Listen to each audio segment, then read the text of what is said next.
Magandang araw mga kaibigan. Bigyan natin ng reaction, opinion ngayon itong post ni Elmer B. Hugalbot. Sabi niya, Ops, Armed Forces of the Philippines. Sabi niyo, walang ghost project sa military. Please, paki-explain ano ito. Sinare ni Elmer Hugalbot ang post ng The Political Blogger, title, Saldico strikes at the Philippine Army with ghost project in Iloilo camp in the Legislative District of Representative Janet Loreto Garin. With controversy now gripping Iloilo 1st District Representative Janet Garin over an unfinished multipurpose building o arena in Tigbawan, Iloilo, another scandal has erupted in her face. This time, a ghost project of former Ako Bicol Party List Representative Saldico. Bombo Radio Iloilo reported last week its discovery of a DPWH contract awarded to Sunwest Incorporated, the construction firm linked to Saldico, for the construction of various facilities inside Camp Monteclaro, headquarters of 61st Infantry Hunter Battalion in Miagao, Iloilo.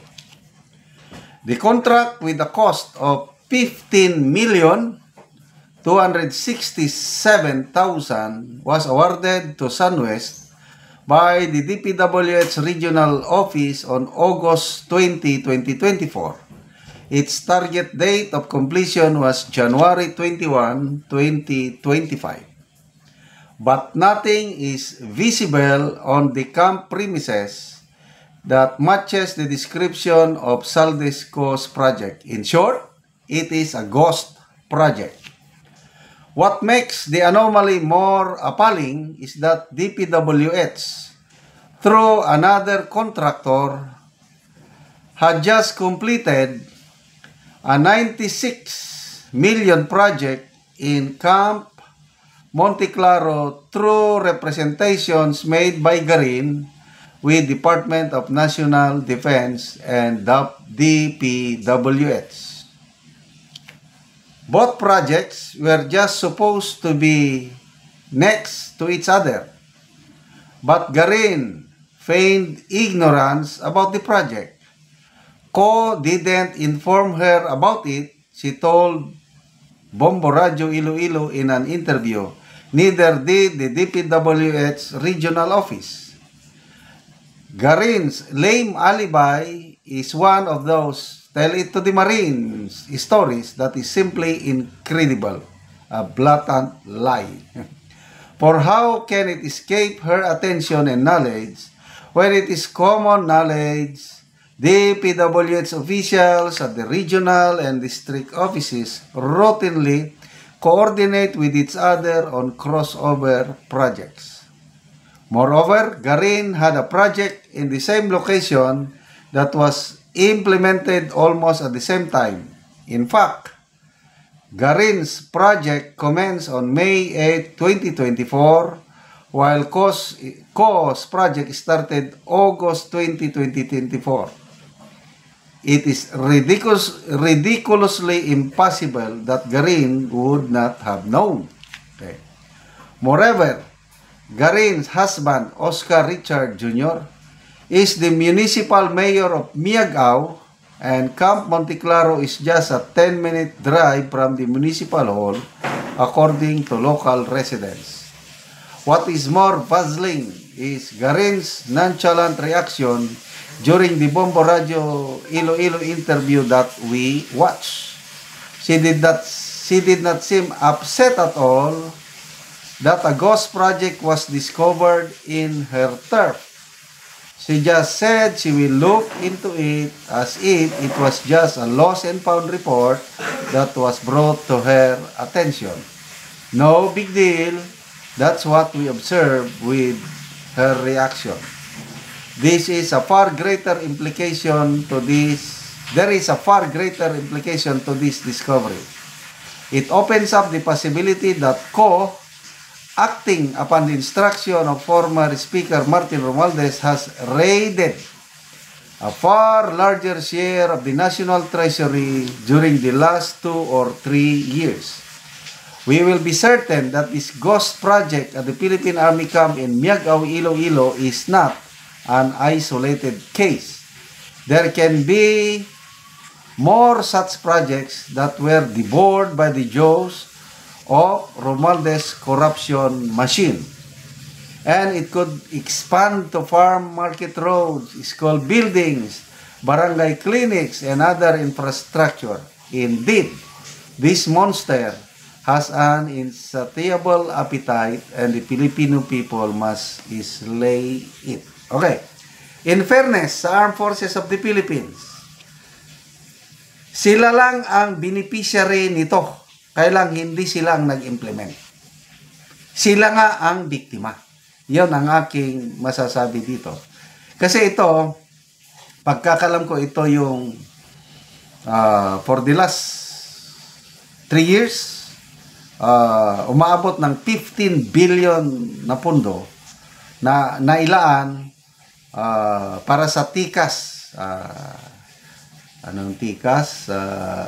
infrastruktura, tatag, infrastruktura para sa kapayapaan at kaayusan, parang ganon. At seguridad pala, tikas. Pondo, nilaan ng Kongreso, nilagay sa DPWH through the congressional districts. So ngayon, ang DPWH naggawa ng bidding at ito na nga, ang nanalo is SunWest at wala talaga. So, wala pong kinalaman ang armed forces nito. Sila ay biktima rin katulad natin dahil dapat sana patayo ang building para sa kapakanan ng ating mga kasundaluhan. It's a battalion headquarters sana ito. Laki nun, ilang milyon? 15 o 17 million? Malaki-laking pundo ito. So, yeah, 15 million. Sayang, kinabang sana ang ating mga kasundaluhan. So, dapat ipaliwanag ito. At naniniwala ako na this is just a tip of the iceberg na nadiskubrihan. Pasalamat tayo kay Senator Gatchalian na siya ang nakadiskubre nito. Salamat mga kaibigan sa inyong pagsubaybay sa ating channel.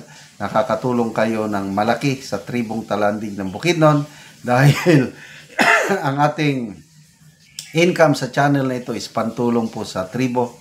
Namimigay tayo ngayon ng mga libreng yero at pako para makapagpatayo itong tribo ng mas maayos na tirahan. Panoorin nyo ang video na ito. Karon si Lola mo ni ang mataga-ano yero. Sa Ginoo.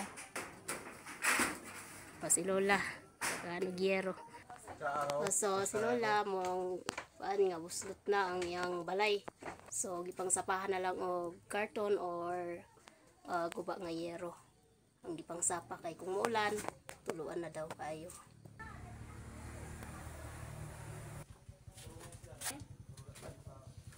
So, guba na gid kay ang yero ni Lola. So, karon Lola, pila na ni katuig ang imong balay? 20. So 20 years na ang balay ni Lola. So pila na imong edad Lola? 72. 72. So na kay anak Lola? Oh, anak man ako ang asawa ani.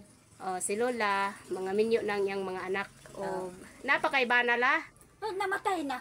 So balo na si Lola. So tabangan na lang siya sa iyang anak sa pag-atop sa iyang balay. Sa edad din na. So 13 years na daw ang iyang bana nga nawala. So balo na si Lola. So iyang anak lang ang mag-atop sa iyang yero nga kuba na kayo, so luoy kayo si Lola.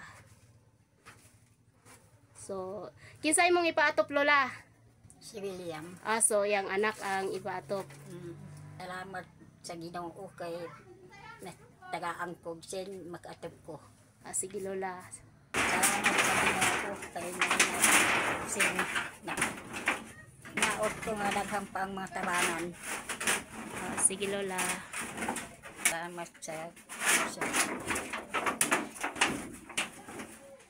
walay tabang di pagid ko makatok. Daghan salamat. Sige Lola, salamat pud kaayo.